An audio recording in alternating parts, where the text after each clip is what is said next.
Welcome. I'm really glad you're here. Before we begin, take one slow, gentle breath in. Let the cool air fill your lungs. Hold it. And slowly let it go. There are some kinds of grief that people understand immediately. The loss is clear. The sadness is expected. The memories are comforting. The world gathers around those losses easily because the emotions make sense to everyone watching from the outside. But there are other kinds of grief that feel confusing, isolating, and almost impossible to explain. The death of someone who caused harm often leaves behind emotions that do not fit neatly into the stories society tells about grief.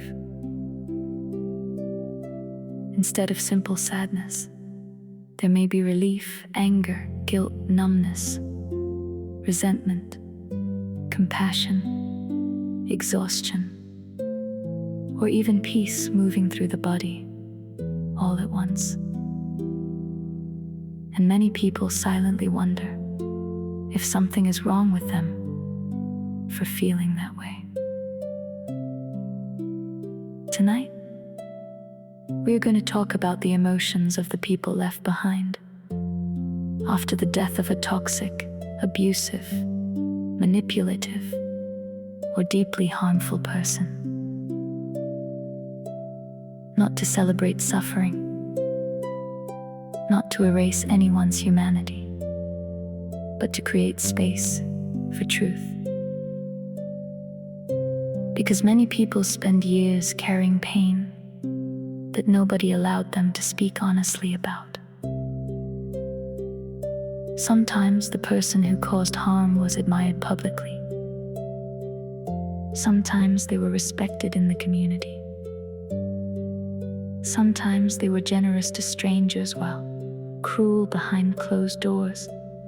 And when they die, the people who were hurt can feel invisible all over again.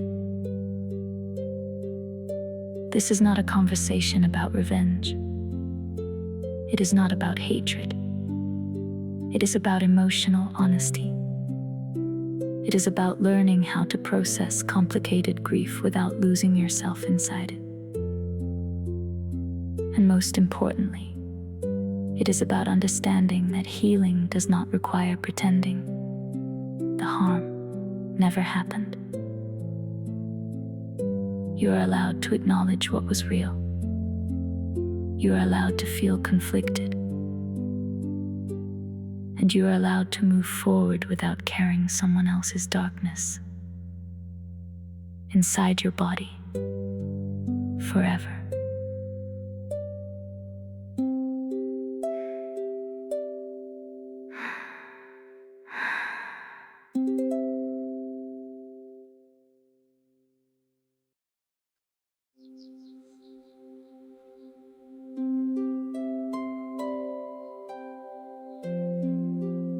One of the hardest parts about losing a harmful person is realizing how uncomfortable other people become when your grief does not look the way they expect it to.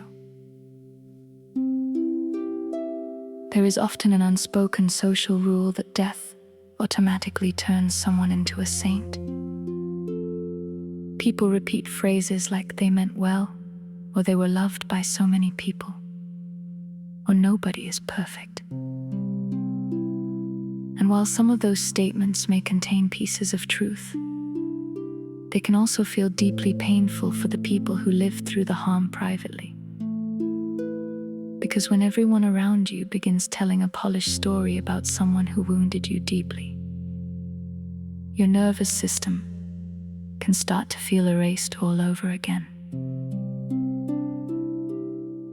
Many people in these situations experience emotional whiplash. One moment they feel sadness for what could have been. The next moment they feel anger about what actually happened. Then guilt arrives because part of them feels relieved the chaos is over. Then shame appears because society teaches us that relief after death is cruel or unacceptable. But emotions are not moral failures.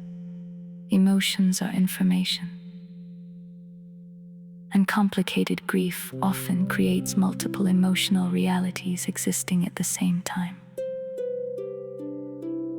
You can grieve the loss of possibility, while also acknowledging the damage someone caused.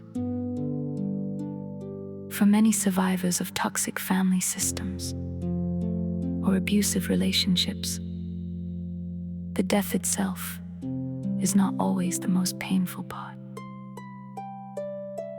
Sometimes the most painful part is the realization that there will never be accountability, no apology, no repair, no moment where the person finally understands what they did. The nervous system often holds on to hope much longer than the conscious mind realizes. Even when people distance themselves or go no contact, there is often still a quiet part inside them, waiting for resolution. And when death closes that door permanently, grief can become tangled together with disappointment, rage, and profound emotional exhaustion.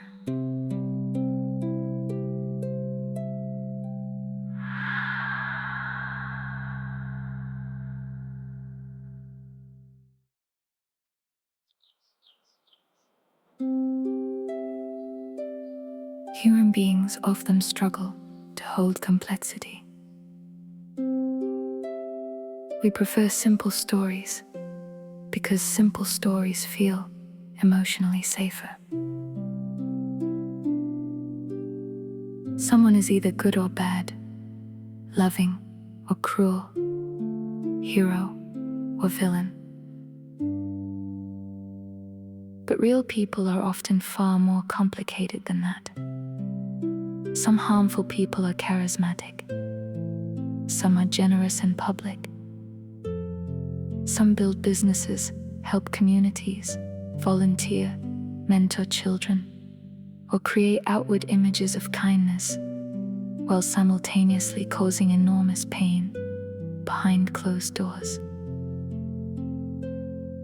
And this duality can become especially difficult after death, because public grief often focuses entirely on the image, while ignoring the private reality.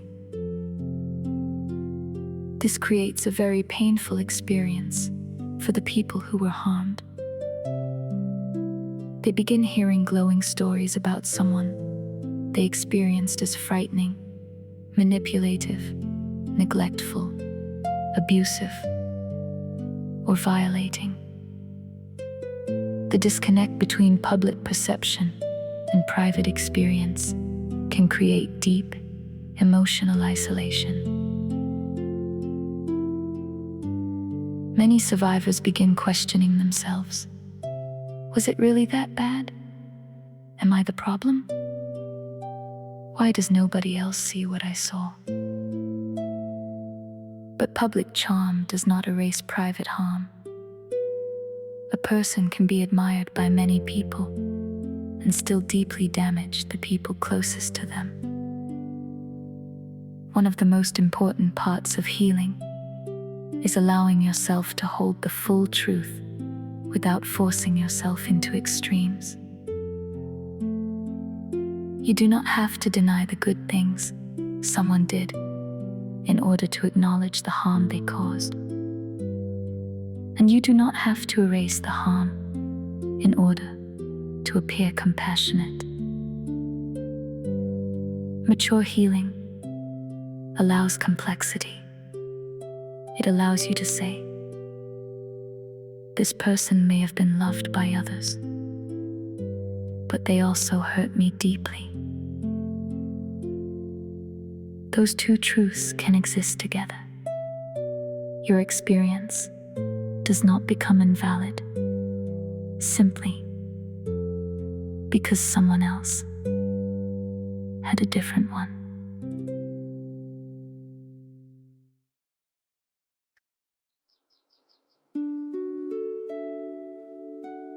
The nervous system does not process contradictory experiences easily, especially when those contradictions existed for years. Harmful people often create environments where love, fear, guilt, obligation, unpredictability, and emotional confusion become tightly intertwined. This is one reason survivors sometimes feel emotionally disoriented after the death of a toxic person. The body may not know whether to relax, grieve, stay alert, or brace for impact. Even after someone is gone physically, the nervous system can still behave as though danger is present. For many people, survival required learning how to monitor moods, anticipate reactions, avoid conflict, or minimize their own emotions. Over time, the body adapts to chronic emotional tension. Hyper-vigilance becomes normal. Walking on eggshells becomes normal. Suppressing feelings becomes normal. And when the person dies, the nervous system sometimes does not immediately understand that the threat has ended. Some people even feel guilty for not feeling devastated enough. Others feel overwhelmed because emotions they suppressed for years suddenly rise to the surface all at once. This is why emotional processing after toxic loss often requires gentleness instead of judgment. Healing does not happen by forcing yourself to just move on. The body often needs time to reorganize itself after years of stress and emotional confusion. You may notice waves of grief appearing unexpectedly. You may feel numb for weeks and then suddenly cry over something small. You may feel relief one day and anger the next. None of this means you are broken. It means your nervous system is finally trying to process experiences that may never have felt safe enough to fully feel before now.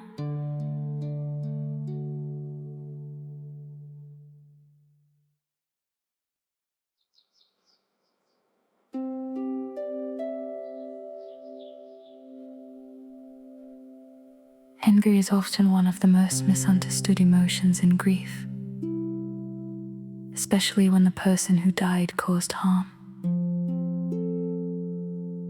Many people try to suppress anger because they are afraid it makes them bitter or cruel.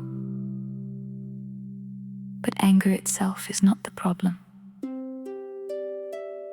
Healthy anger is often the nervous system recognizing that something mattered, that a boundary was violated, that pain was real.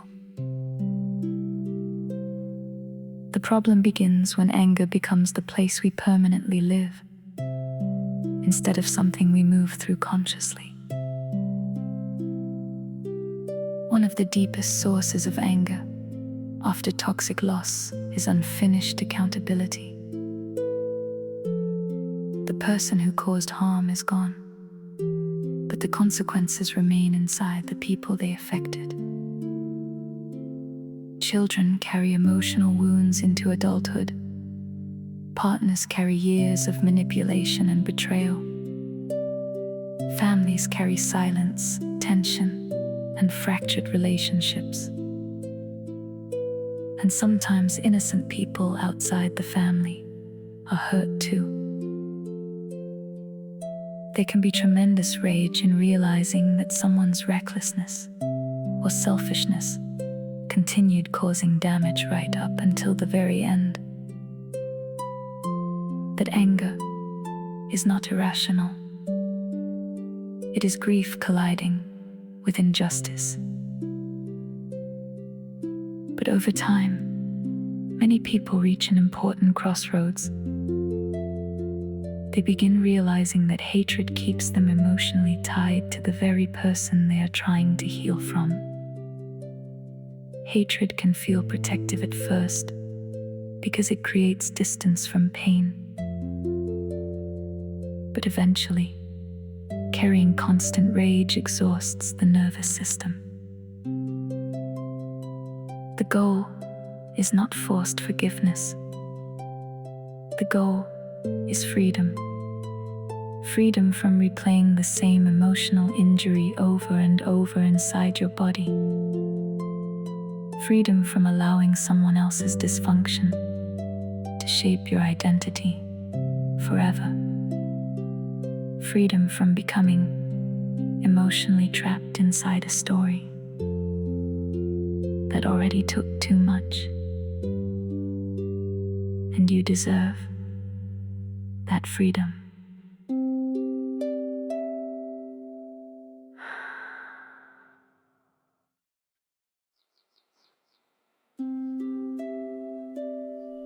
Many people believe compassion requires minimizing harm. But real compassion is much deeper than denial. Compassion does not mean pretending abuse was love. It does not mean rewriting reality to make other people comfortable. And it does not mean abandoning yourself in order to appear morally superior. True compassion includes honesty. In fact, honesty is often one of the most compassionate things we can offer ourselves after years of emotional confusion. There is also a difference between understanding someone and excusing them. Sometimes harmful people were deeply wounded themselves. Sometimes they grew up inside violence, neglect, addiction, shame, or emotional deprivation. Understanding that context may help explain how someone became who they were. But explanation is not absolution. Their suffering does not erase the suffering they caused others. You are allowed to recognize their humanity without surrendering your own truth in the process. One of the most healing things a person can say is, "What happened to me mattered." Not dramatically, not performatively, just honestly. Because many survivors spent years minimizing their own pain to survive emotionally. Healing often begins the moment you stop arguing with your own reality. You do not need universal agreement in order for your experience to be real. And you do not need to participate in false narratives in order to prove you are kind.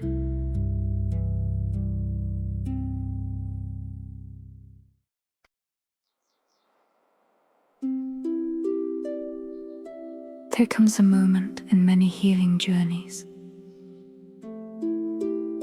where people realize they no longer want to carry the emotional weight anymore.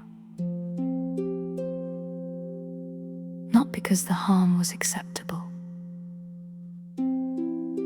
because the pain disappeared, but because hatred itself becomes exhausting. Carrying constant anger can quietly consume enormous amounts of emotional energy. It keeps the nervous system activated. It keeps old wounds emotionally alive. And eventually, many people reach a point where they simply want peace more than they want emotional warfare. Letting hatred end does not mean forgetting. It does not mean inviting harmful people back into your life. And it does not mean abandoning accountability. It means refusing to let someone else's darkness continue spreading through your mind, your relationships, your body, and your future. Some people spend their entire lives passing pain from one person to another, like fire moving through dry grass. Healing is the moment someone decides the fire stops here. One of the greatest acts of emotional maturity is learning how to tell the truth without becoming consumed by it. To say, yes, this harmed me. Yes, this changed me, but I will not allow this pain to define the rest of my life. Because your identity is bigger than what happened to you. Your future is bigger than the dysfunction you survived. And your nervous system deserves the chance to experience safety, softness, peace, connection, and emotional freedom again.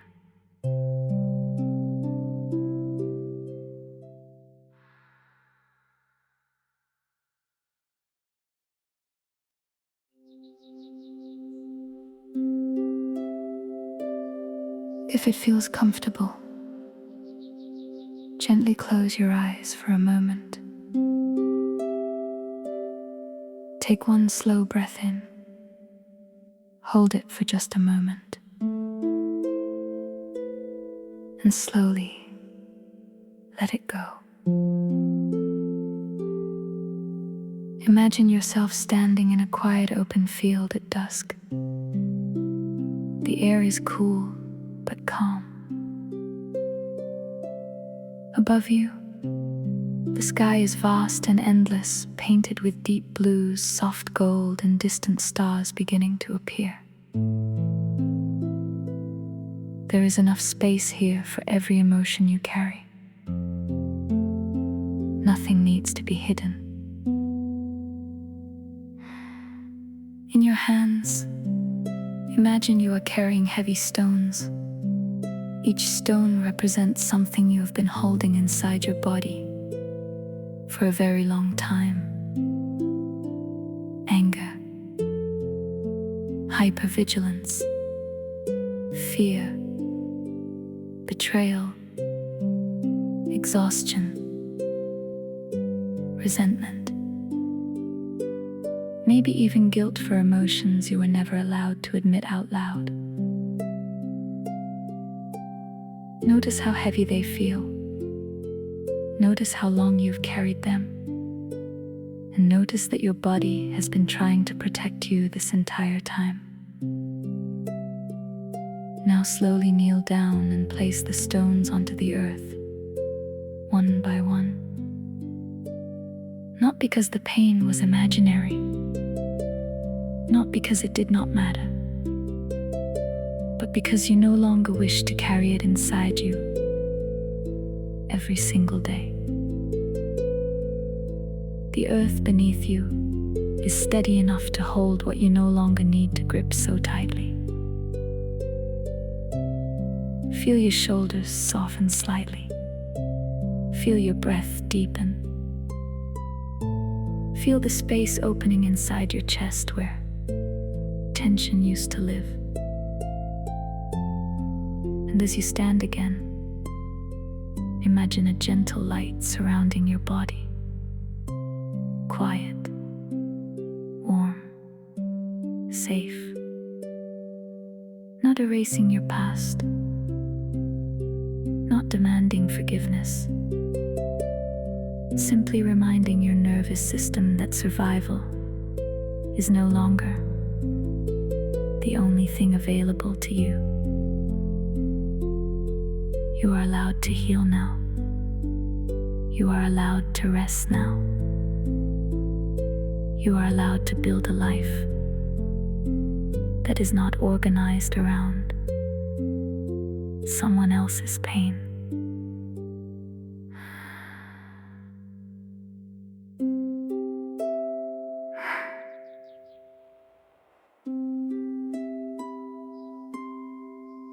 Some people spend their lives creating fear, instability, shame, manipulation, or emotional damage around them.